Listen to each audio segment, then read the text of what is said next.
Yeah, hello everyone. It's our pleasure to have um, Aditya here to present his work on like quantum regularized square. Maybe without further ado, we can just like let Aditya to take over floor and start the presentations. And Aditya, the floor is yours.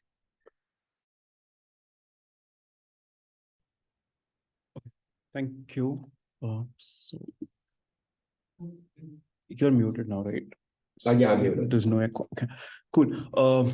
Okay, so this is like the talk is based on a work I did back in IIIT when doing my undergrad with Shantanu and Anirudh, and it is on quantum regularized least squares. So basically, quantum algorithms for the regularized least squares problem. Okay. Okay. So everybody is probably familiar with what linear regression is. We are given a bunch of data points, and we want to find we have an assumption that okay, the distribution is linear, and we want to find the distribution. We want to find a line that fits the data points well. And one way to do this is to minimize the sum of squares of the error. Okay, so here you assume that, okay, this is linear with some error EJ, somehow maybe a Gaussian distribution with the error, and you want to minimize your errors. Okay, and you can equivalently write this as a matrix. So like you can stack your vectors and your scalars, the output, and write it in the matrix form like this. Okay. So yeah, it has a wide range of applications. I mean, this is basically the first thing you think of when you want to fit models to your data. I won't get into this, but yeah, so linear regression faces two problems usually. One is overfitting, which is basically poor generalization. It does not generalize well. It might not generalize well to data after you have fit a line. Or the second thing is, which is more likely and happens in a lot of practical scenarios, that the problem could be ill-posed, which means that you don't have enough vectors to actually let the model have a good solution. Okay. So in the slide, you can see that if, yeah, so you can find an exact solution for this using like the pseudo inverse here of A. And if A is invertible, then you can find the exact solution, which is like A inverse B over here, right? But this might not be the case if the problem is ill-posed. And the solution to both of these problems is usually regularization. So this is the most general case of regularization, where you have your objective function and you add some scalar times the norm of Lx, where L is your regularization matrix and lambda is some scalar regularization parameter. So this solves both of these problems. Like if the model faces poor generalization, then we can choose lambda and L so that we force some sparsity on the solution or to reflect some prior knowledge about the vector that we have collected, like the data that we have collected. And if the problem is ill-posed, then you can add more constraints to the problem using the L and lambda so that unique solutions can be determined. Okay, and what we do is we work with quantum version of least squares. So an equivalent problem is defined in the quantum setting. Okay, you assume that you have a Hermitian matrix, which is row and column sparse, and it is well conditioned. Okay, so the sparsity condition is here because of the way you input your data to the quantum computer, and you assume that A is well conditioned because most of these algorithms usually depend on the condition number of A. We can work around with both of these conditions, and we'll see how you can do that. And in the quantum version of the problem, you are given some sort of access to the vector B and the matrix A, a quantum access to both of these. And your goal is to output the vector such that its amplitudes are proportional to the, like you have to output a quantum state such that its amplitudes are proportional to the solution to the problem. And in case of regularization, the amplitudes could be proportional to the solution to the regularized version of the problem. Okay, so this is quantum version of least squares. And in our work, the model that we use to input a matrix to a computer is like the quantum computer is block encodings. So what is a block encoding? It's basically encoding your matrix A to a particular block of a unitary. So we know that like quantum circuits have to be unitary. So if you can encode the matrix into a unitary and apply that to your quantum circuit, you have basically somehow given the information in the matrix A to the computer, right? And the formalism that we use is called this, that UA, the unitary UA, is a alpha A epsilon block encoding of A. And what this means is that UA encodes A by alpha on the top left block or some block of the unitary. Okay. And the epsilon is a precision parameter, and A is the number of ancillars that you use to construct this block encoding from your original matrix A. So this is the precision, like this is how the precision is defined. And what this basically means is, so this part is you are tracing out everything except the top left block of your unitary. And then you are scaling by an appropriate factor. And this equation says that when you do this, whatever is there in the top left block scaled by an appropriate factor is epsilon close to A. So when you apply this quantum circuit onto a state, you are effectively applying something which is very close to A to the quantum circuit. Okay. By the way, like feel free to ask questions in the middle if you have any, because Yeah, actually, I have one question here, just a quick one. And it's why, just like, is there any intuitions of why you want to do the rescaling instead of? Yeah, because A might, so unitary has a condition, like UA has to be unitary because it is a quantum circuit. Yeah. And the condition is that the rows and columns have to be, like this norm has to be 1, right? A might not follow that condition, so you like rescale it. Like the alpha is just like normalization constant. Yes. Okay. Yes, just so that you can construct the unitary. Right. So that is why you are just removing that alpha normalization when you talk about the precision.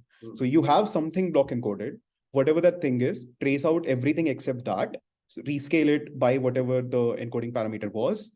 What you get should be epsilon close to A in the spectral norm. So like we usually work with the spectral norm here. I mean, yeah, so unless otherwise mentioned, it is spectral norm everywhere in the presentation. Okay.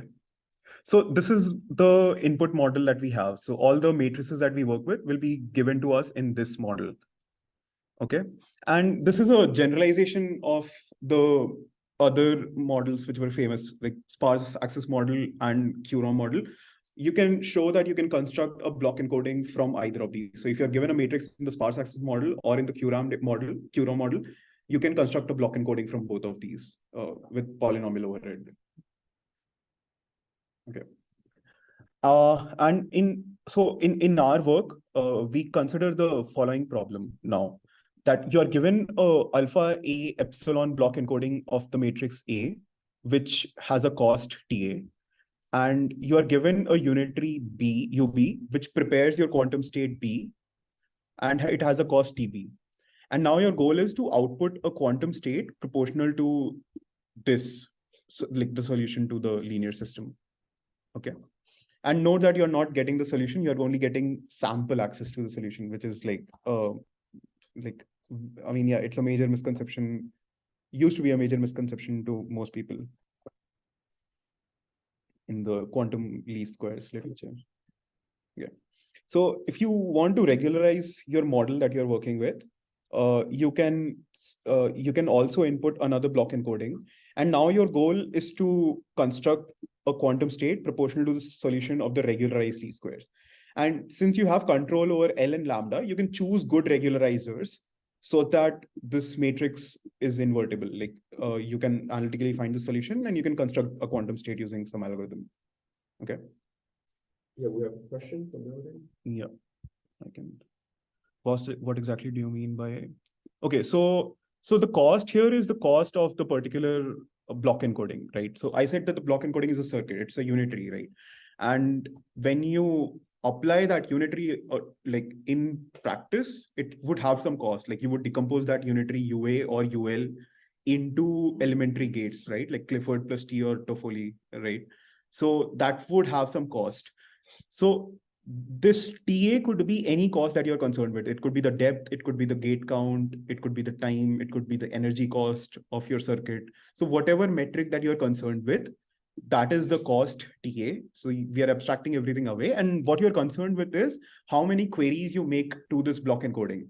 And if you want to look at your exact cost, the algorithms, like the complexity of our algorithms is in terms of this. So you can just multiply it and get the final cost of the algorithm. Okay, I hope that is clear. Okay. Cool. So, I mean, okay, so a lot of work has been done on these problems already. In the classical world, there are a bunch of iterative and exact methods to solve this problem. I won't get into this. In the quantum case, also there are very famous, I mean, like a long series of work on this problem. So what we do is we use quantum singular value transformation along with variable time amplitude amplification to write our algorithms. Okay. And what this gives us is basically we define robust versions of various QSVT based algorithms. Basically, this means that we find exact precision that you would need in the input block encodings to find like to construct a quantum state proportional to the solution to some precision. Okay. And we also develop something called a robust quantum singular value discrimination. So this is a subroutine, like this is an algorithm that basically allows you to check if a particular singular value of a matrix is above or below a particular threshold. And we do this and we develop a variable time matrix inversion procedure, variable time amplitude amplification, which takes this many fewer ancilla qubits. So which is some improvement over the previous variable time amplitude amplification. Okay, and this basically gives us a variable time quantum algorithm for matrix inversion. And this is the summary of all the results that we had. So for the quantum ordinary least squares, for the unregularized case, this is the complexity of the algorithm. Alpha is the block encoding parameter. So if you're familiar with the earlier work, this is similar to the sparsity factor of your matrix. Kappa is the condition number, and the dependence is like logarithmic in the precision. In the regularized case, the condition number of the regularizer, if you have a good enough regularizer, the condition number of the regularizer is what matters more, which is like the point of regularization. And you can also solve generalized least squares efficiently. Like we create, we give some like algorithms to work with the covariance matrix, which allows us to solve the generalized version in this much time also. Okay, and because of the improvement in variable time amplitude amplification, we require like only log of kappa ancilla qubits in our algorithms. Okay, so let's see what QSVT is. So QSVT is a procedure to apply a polynomial transformation to the singular values of a matrix. So A is a matrix. You can write the you can write some singular value decomposition of A.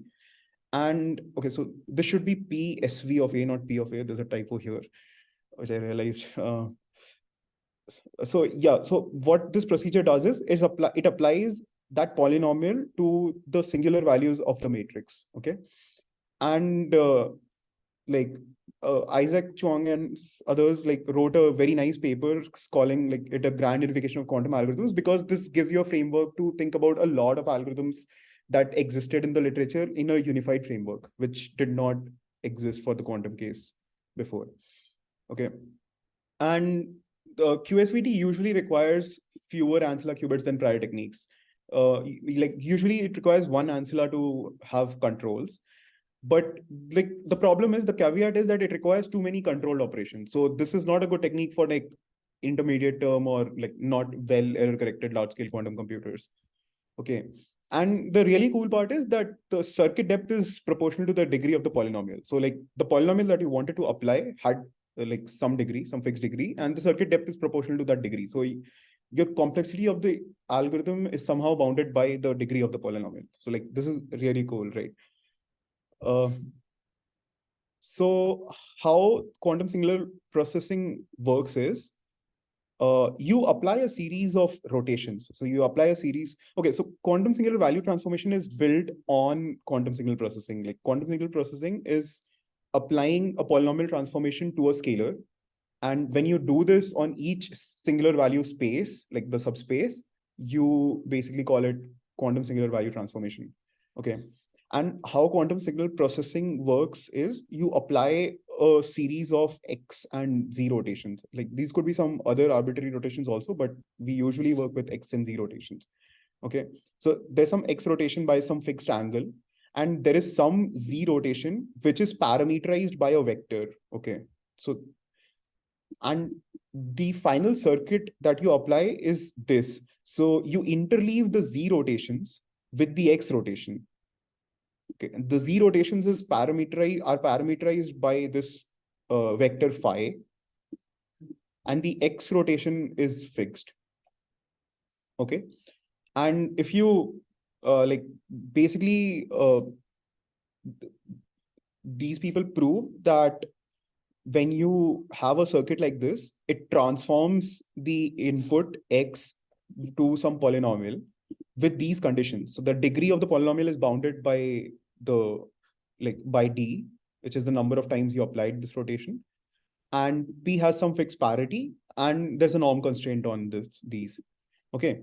And the really cool part is that the other way also works. So like if you have a polynomial which satisfies these three conditions, like which they call a QSP polynomial, quantum signal processing polynomial, you can efficiently find these angles phi such that you can construct a circuit like this and you would achieve the polynomial transformation of your input.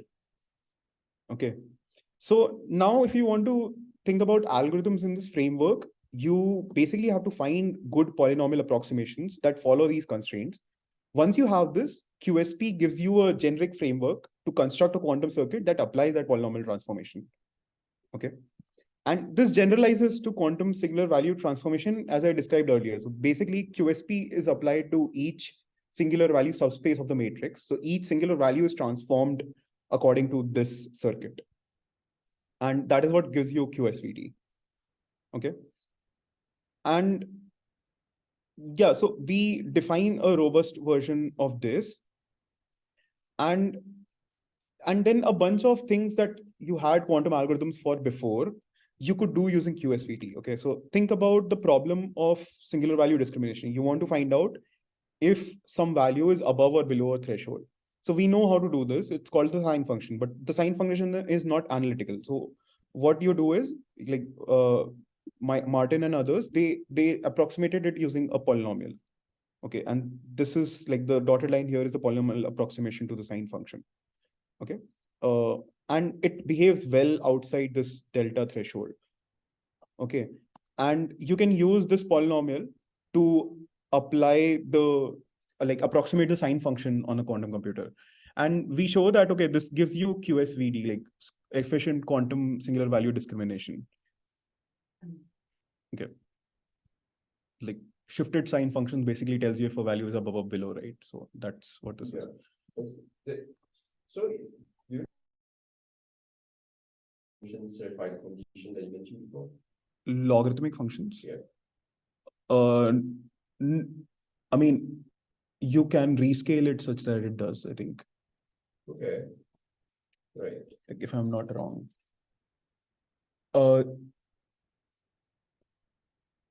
Why do you ask that though? Yeah, because in like quantum machine today we will like use the log functions to okay, right. Yeah. And then we have to just use this singular. I mean, you can use the Taylor series to write it as a polynomial, and you can rescale it such that this last condition is satisfied, and log function. Yeah, you could do that. Okay. You can construct a fixed parity. And typically we are interested in P's, right? So like given P, then you have to find Q. Is it like so? How is P and Q come together? Okay, so P is the polynomial that you want to apply to your singular values. Yes. So there are theorems that say that, okay, given a P, you can also find such Q. And then there are efficient and numerically stable algorithms to give you the phase angles, the phi vector, given the polynomial P.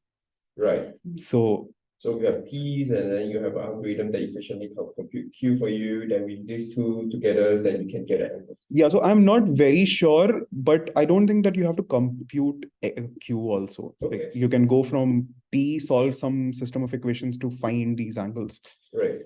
So, but then to apply the unitary, you don't need Q at all. You just have to apply you just have to rotation Z using these angles, and then the X rotations like basically it's on the single value that one transform. Yeah. Okay. Okay, some sort of padding could be used for log functions. So I don't know what you mean by padding, but I think truncation would work. Like write the Taylor series, truncate it, and rescale it so that the norm condition is satisfied. And right. So then we have to bound the accuracy according to the truncations and stuff like that. yes, so that is what we usually work with. So like we show that, okay, so there is this polynomial, and if you truncate this polynomial to this much degree, it delta approximates the function that you actually want to apply. Then do you have to assume that the polynomial is a convergence series in order to apply these truncations? You have to write, like, yeah. Right. So in general, yeah. Yeah. Right. Okay. Yeah, I just want to make sure that that I'm understanding correct. Okay. Okay. It really doesn't make sense to kind of apply some transformation that's like transformations of non-convergent series on opposite values, right? Yeah. Okay.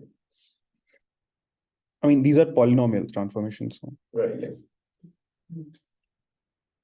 Okay, and similarly, if you want to do matrix inversion, which is what we want to do in our algorithms, there is a polynomial in the same paper. Like there's a polynomial for this also, and the polynomial is well behaved for like most of the regions that we are concerned with. Okay, and the polynomial's degree is bounded by kappa log kappa by epsilon. So you can apply the polynomial to epsilon precision using this much degree. So basically using this much calls to your like oracle, I mean the block encodings. Okay. And you could do negative fractional powers also. It's like minus half basically, which is what we would use for weighted least squares. Okay. And so I said that the algorithm is a variable time one. So what does that mean? So a variable stopping time algorithm is defined by minus, and it's basically an algorithm where you can rewrite the algorithm as follows. Okay, so consider a quantum algorithm A acting on some Hilbert space. And you can rewrite the algorithm as a series of sub-algorithms, M sub-algorithms. And each of and the Hilbert space that A is acting on can be factorized like so. So you can factorize it as a subspace where you're actually working with your problem, and a subspace which is marking some steps of your algorithm. Okay. And AJ, each of these AJs only acts on this subspace controlled on the first J-1 qubit. So these like HC, these qubits are called clock qubits. And each of these AJ only acts on this controlled on the first J-1 qubits. So the idea here is that some part of the, so algorithm has multiple parts, it has multiple steps, and some parts finish before the others. So a good analogy, which is what I could think of, was printing binary digits for a decimal number. So you have a decimal number and you want to print binary digits for that. So what you do is you divide by 2 and you modulo 2 at each step, right? And you have some bits before the others. So you have the least significant bit first and the first 2 least significant bit next and so on, right? And if you had a post-processing step in your algorithm, then once you have the first digit, like the first bit, you could already do something with it. So if you had a way to mark that, okay, your algorithm has finished computing the first bit, you could do something with that. Once you have the first 3 bits, you could do something with that. Once you have the first 4 bits, you could do something with that, and so on. So the idea of these clock register is similar, that each of these AJ only acts on a particular subspace controlled on whatever has happened already or what is going on currently. Okay, so this gives you a way to mark which steps, which parts of the algorithm has finished and which have not. Okay. And what we did was we recast the matrix inversion using QSVT into this framework. So we basically showed that matrix inversion using QSVT can be rewritten as a series of sub-algorithms. And the idea here is that each of these sub-algorithms invert singular values in a particular range. And since we saw that, okay, you can, like, the polynomial transformation is dependent on the condition number, and the polynomial behaves well for large condition numbers, as can be seen from the graph, and it behaves poorly for small condition numbers. The idea here is that some singular values are easy to invert. These are the ones which are farther away from the condition number. And some singular values are more difficult to invert. These are the singular values which are close to your condition number. So the farther away ones are inverted by a lower degree polynomial than the closer to the condition number one. Okay. And therefore, you could cleverly mark parts of your algorithms once a particular singular value has been inverted already. Okay. So you divide your threshold, like kappa and whatever the singular values, maximum singular value is, which is 1 in our case, you divide that into multiple, like, logarithmic number of domains. And you say that, okay, this particular domain has already finished computation. So you could already run amplitude amplification on that domain. Right. Then you go to the other domain, which is still computing because it requires a higher degree polynomial. So it requires a deeper circuit. So it has already computed, then you could run amplitude amplification on that part also, and so on. Okay, so this gives you a logarithmic overhead in amplitude amplification instead of a linear overhead in kappa. So if you see, like, so this is what Ambainis did. He came up with this variable time amplitude amplification, and then he amplitude amplified the HHL algorithm using only log kappa overhead. So that is what is happening here also. And the cool part is, like, we use QSVT for this discrimination thing also. Therefore, you don't need as many ancilla registers as you did in variable time amplification earlier. So there you used phase estimation and you needed to store phases at each iteration, and you don't need to store them. You basically don't need them once you have marked the registers, right? So that is where we save a lot of ancillas. And we show that, okay, like, matrix inversion can be solved in this much time, like kappa, like linear in kappa, and like logarithmic in the inverse of precision. So you can create a quantum state delta close to this, proportional to the solution of the system of linear equations, in this much time. Okay. And once you have this result, the others follow, like, quick. I mean, yeah, easily. We will see how. So, okay, does anyone have any questions till now? Okay, cool. So I can continue. So next we will go to the regularized least squares. So we saw how to do this for the unregularized case, right? We have a QSVT routine that we use for this, right? So what if you also have regularization? So what we did was, so observe that you can define a matrix AL like so. So you can think of a matrix which has A here and your regularizer here. Okay. And if you write the pseudo inverse of this matrix, you will see that this matrix block encodes whatever you wanted to compute on the top left block. So you had access to the block encoding of A and L. If you could somehow construct a block encoding of AL instead, then you can use matrix inversion to construct the thing that you wanted to construct, right?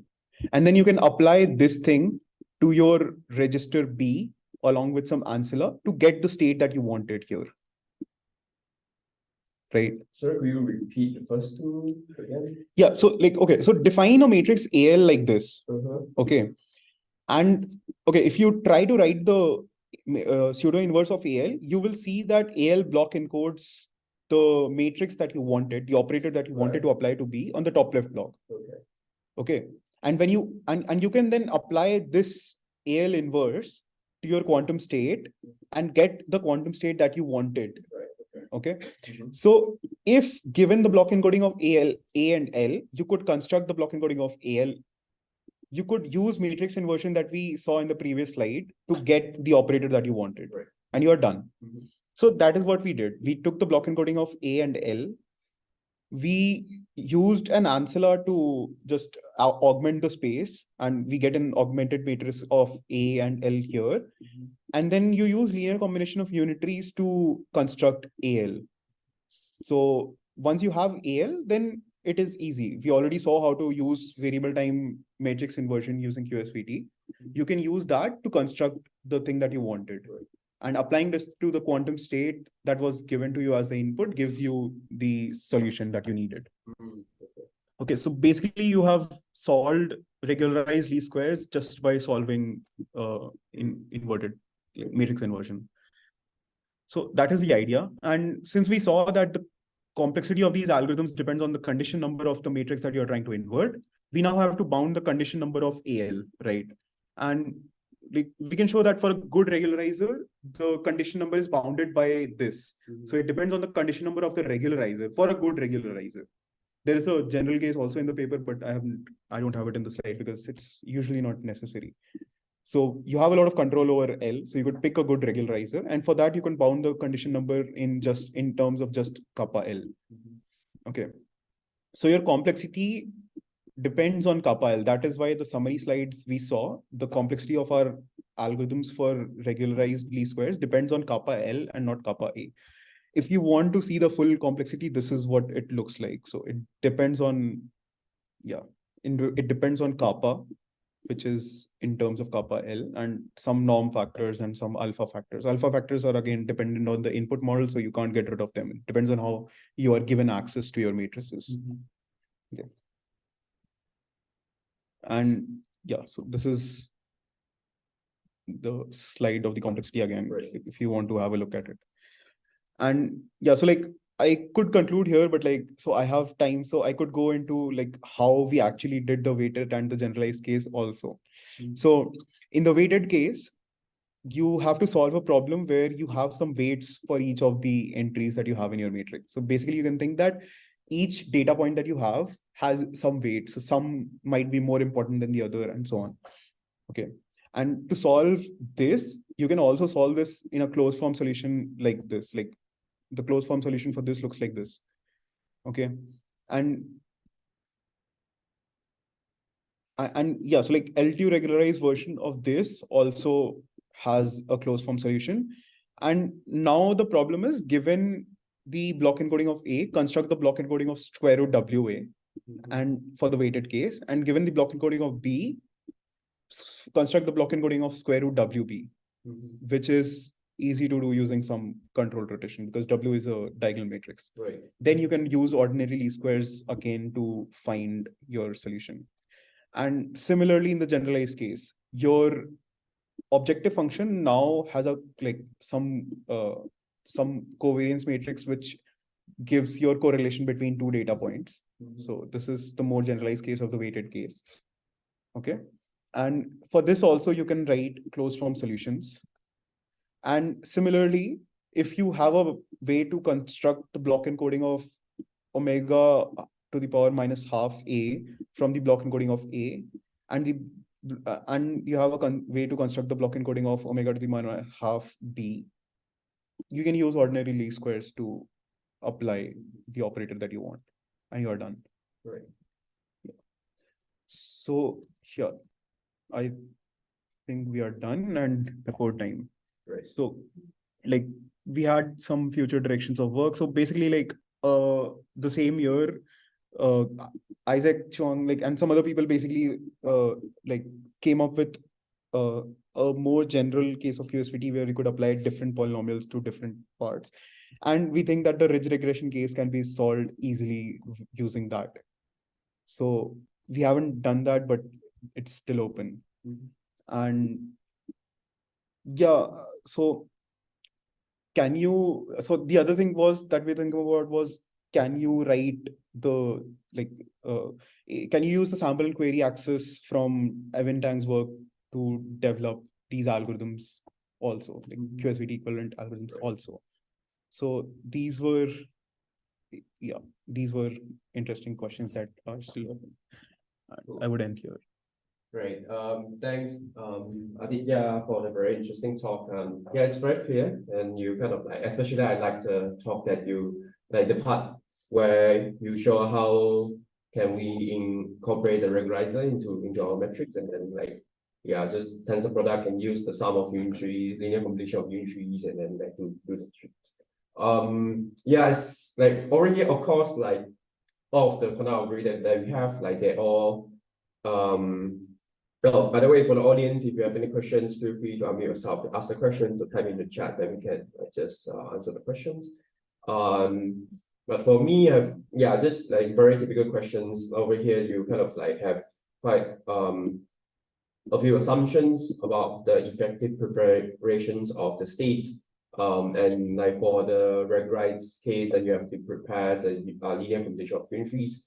I'm just wondering that how like typically how expensive is this like process? So this is your overall complexity, taking all of that into account. Okay. The assumption on the input is already here. Yes. So for Aurelius, so now you just want to like zoom in a bit on TA and TL. So like for this one, like what's the typical scaling for them?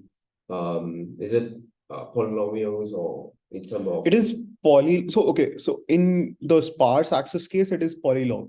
So if you are constructing your block encoding using sparse access, it is polylog. Similarly, for QROM model, it is polylogarithmic. Okay. And recently, actually, I was encountering one issue is that when we write right, we typically ignore the constant. Yeah. Right. So and like recently I read one papers and taking the appendix, right? And they have a very, very huge constant. Yeah. Yeah. And then I'm just wondering, it's like okay, I'm not expert in like this like for quantum computers, quantum computing algorithms, right? So like, do you think like this kind of constant is crucial like for a typical use case? Because like currently, obviously, I mean, constants are useful, like important for the use cases, but like this is more theoretical. Plus, for this, like the way we were thinking about these algorithms, I don't think this would have the huge constant overhead. Okay. Yeah, it's like, I mean, if you're talking about dequantization and stuff like that, it would obviously incur huge constants because of the sample and query access, like the way that works. But I don't think this would have such problems. Okay. Yeah. I know, because like in quantum machine learning, there's one papers who studies like generalization bound. So basically just like bound the your estimations of the loss with the perfect loss that you want to get, right? And then typically for binary classifications, the difference will at most be one, right? And then it's like now if you have large constants, even though that you show the scaling is good, but multiplied with a constant is obviously larger than one, right? Yeah, so in that sense, it's very loose, and in the main text, they didn't really present it. Oh, yeah, we have this good scaling, but then when you take out into the appendix, it's just like, okay, last constant, and then recently I just pointed out, shit, is like, even you have very last data points, number of data points is like well above 1%. So like over here, okay, so like like these things annoy me also. So like what we wanted to do was like be as clear as we wanted. That's why we take everything into account, like the cost of everything that you're doing. Right. And like, so I glossed over these parts, like, but if you think about the costs here, these are all well taken into account. Even when you do QSVT, you threshold over powers of 2, so that is also taken into account here. So so like here phi is basically your threshold parameter, like sort of like where you want to. So okay, so the sign function is written here, but in practice you want to see if the singular value is above or below a threshold. So when I said that okay, one domain is done, the other domain is done, those domains are distinguished by some numbers there, right? It's like, so that is what the shift is in the sign function. You want to see if a singular value is above or below that shift, right? And so this is the shift parameter, by how much you shift by. And since this is bounded by log kappa, like this is bounded by kappa, and there are Mhm. log kappa number of Right. such domains. Mhm. This is also bounded by kappa. Therefore, like at the end, the complexity that you get is kappa. Like, Right. Okay. Yeah, that's interesting. So another questions, yeah, as another question that I asked is pretty, I would say very general, just like because okay, over here you use like QSVT to do regularly square, right? Are there any other works that's like apply QSVTs on quantum machine learning? yeah, there Like people what have been are working on this. yeah, It's sorry? like optimization problem people have been working on a lot. Okay. Yeah. What else? Like because I'm thinking more on like okay, so I'm currently more working on like quantum kernels, right? Basically Yeah, I just use like some like use quantum singular transformation to try. there But are is this QSVT is like I don't know, like most people are thinking about quantum algorithms in terms of QSVT now. So they are working on this a lot. okay, and okay, so this question I'm just like speaking about, I'm thinking currently, like at least like from your talk and your work, you are applying to a classical data point, right? Like what if you have access to quantum data? How that would change things? Somehow this would make it easier, right? Like, Okay. so I mean, the input model is a block encoding, right? Right, yeah. So okay, wait. So No, basically, as in like okay, so it will make it easier, but what kind of problem that we will solve, like when we apply like QSVTs on quantum data, right? Because over here you have clear so kind of like QSVT is a protocol to apply something to a block encoding of a matrix. right. If your data point is filled with quantum data, I think there are more efficient things that you can do than like use matrix inversion, right? Yeah, I'm not that's sure. So okay, I don't know of any work that tries to construct block encodings from quantum states. So like it depends on how you are given access to your quantum data, right? Like yeah, for example, you have some quantum experiment prepare quantum data of like that have two different states. Yeah, for that describe quantum systems, right? One is like trivial and the other one is topological states. And now could we apply like QSVT? Okay, so over here, like QSVT is non-linear in terms of the classical variable, classical data, right? Could you use like QSVT to define some like non-linear transformations on the quantum data so that you can make the classification easier?